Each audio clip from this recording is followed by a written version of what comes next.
امام فرماتے ہیں وہ غیرت مند نہیں، وہ غیرت مند نہیں جو ونوے غیرت رکھتا ہو۔ زبان حال میں ترجمہ کر رہا ہوں، جس کے پاس ونوے غیرت ہو۔ کیا مطلب؟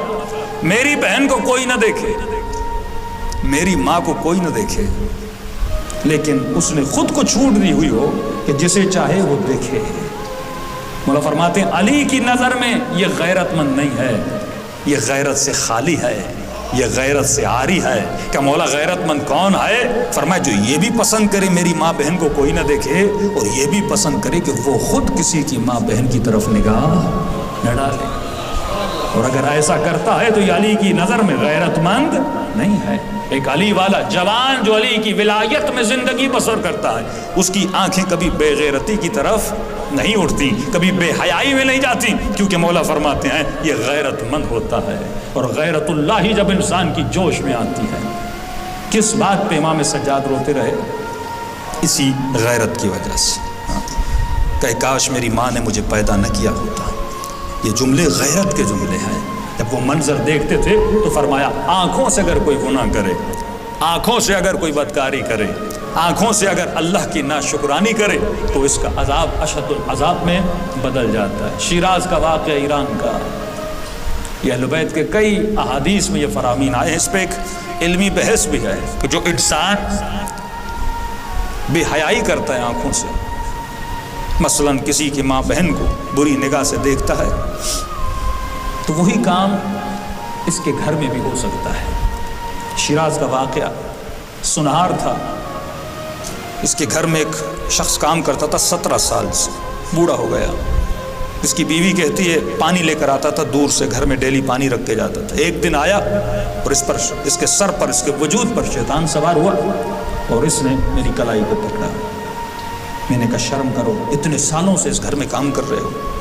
شرم آئی اس کو، اس نے میری کلائی چھوڑی اور گھر سے نکل کے بھاگ گیا۔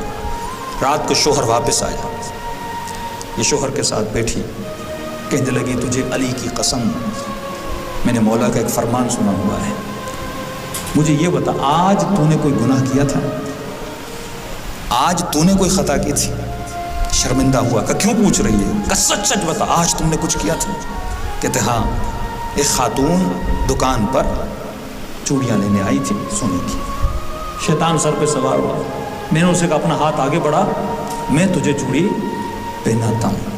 میں نے شہوت کی نگاہ سے اس کا ہاتھ پکڑا، جس نے کہا بدبخت، وہاں تم نے کسی کا ہاتھ پکڑا تھا اور یہاں کسی نے میرا ہاتھ پکڑا ہے۔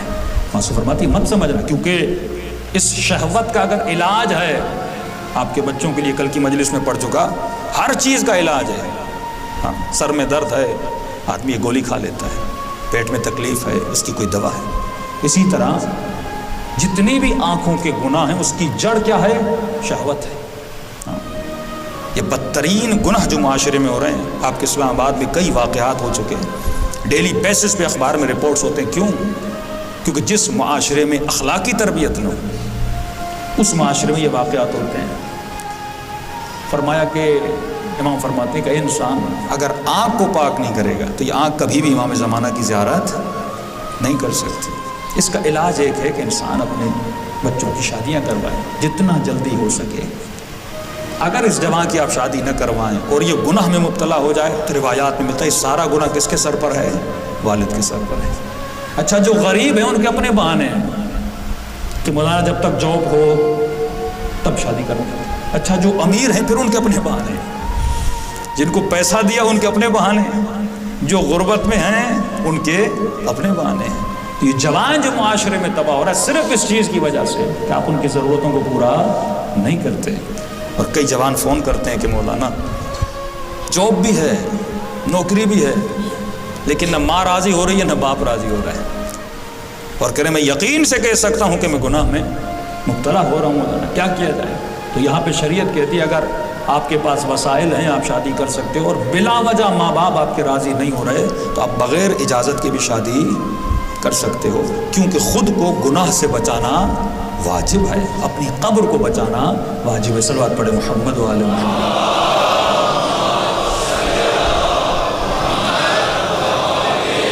محمد وعجل فرجهم۔ اور یہ نفس یہ اتنا خطرناک ہے. اگر انسان کی صحیح تربیت نہ ہو، وہ اگر جلوس میں بھی ہو نا وہاں بھی گناہ کرتا ہے. اگر نفس کی صحیح تربیت نہ ہو، یہ حرم امام میں بھی چلا جائے تو وہاں پر بھی گناہ کرتا ہے. مشہد کا واقعہ، پہلے زمانے میں امام رضا کی جو زری تھی اس کے بیچ میں کوئی ایسا پردہ نہیں. آغا طبسی کے زمانے میں بھی شیشہ لگتا تھا، ساری چیزیں نظر آتی تھیں. ابھی جب سے آغا رئیسی آئے تو انہوں نے ایک حجاب کا بندوبست کیا تو نظر پڑتی تھی.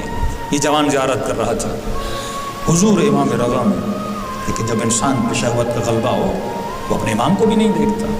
اس نے ایک مرتبہ کسی خاتون کو دیکھا، نگاہ حرام سے دیکھا، پھر تھوڑا مسکرایا. رات کو گھر گیا، خواب کے عالم میں کیا دیکھتا ہے؟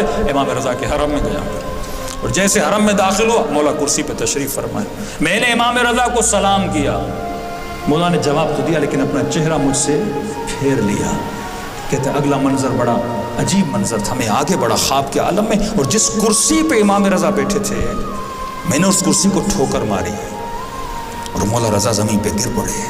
ایک مرتبہ جیسے نیند سے اٹھا، پریشانی کا عالم، رو رہا تھا کہ میں نے خواب میں ایسا کام کیا جس چیز کے لیے میں سوچ بھی نہیں سکتا تھا کہ میں اپنے امام کی بہترامی کروں. اللہ، وہ آخری میری زندگی کا دن ہو، مجھے موت دے کے میں ایسا کام کروں.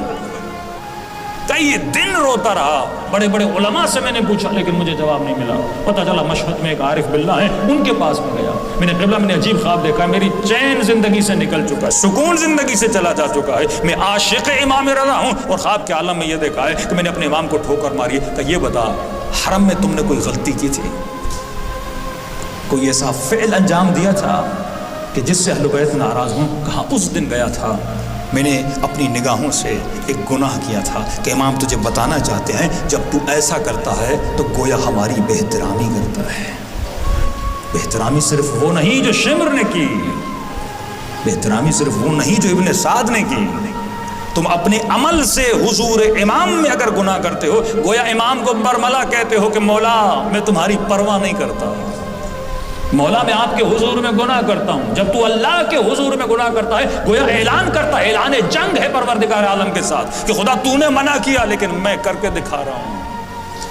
اس لیے امام فرماتے ہیں گناہ کرتے وقت جس کو اللہ سے شرم نہ آئے اس کا دل مردہ ہو جاتا ہے، اور جب دل مردہ ہو جاتا ہے پھر اس بندے کے دل میں کبھی بھی نور خدا نہیں آتا، مناجات کی لذت نہیں ملتی. تو کوشش کریں اپنے زبانوں کو آنکھوں کے گناہوں سے بچائیں. آج سب سے زیادہ جو معاشرے میں گناہ ہو رہا ہے یہ آنکھ کا گناہ ہے. تو جب تک آنکھیں پاک نہیں ہوتی، اور یہ شرف امام حسین ہے کہ آپ کو مجلس حسین میں بلا کر گریے کے ذریعے سے آقا آپ کی آنکھوں کو پاک کر دیتے ہیں.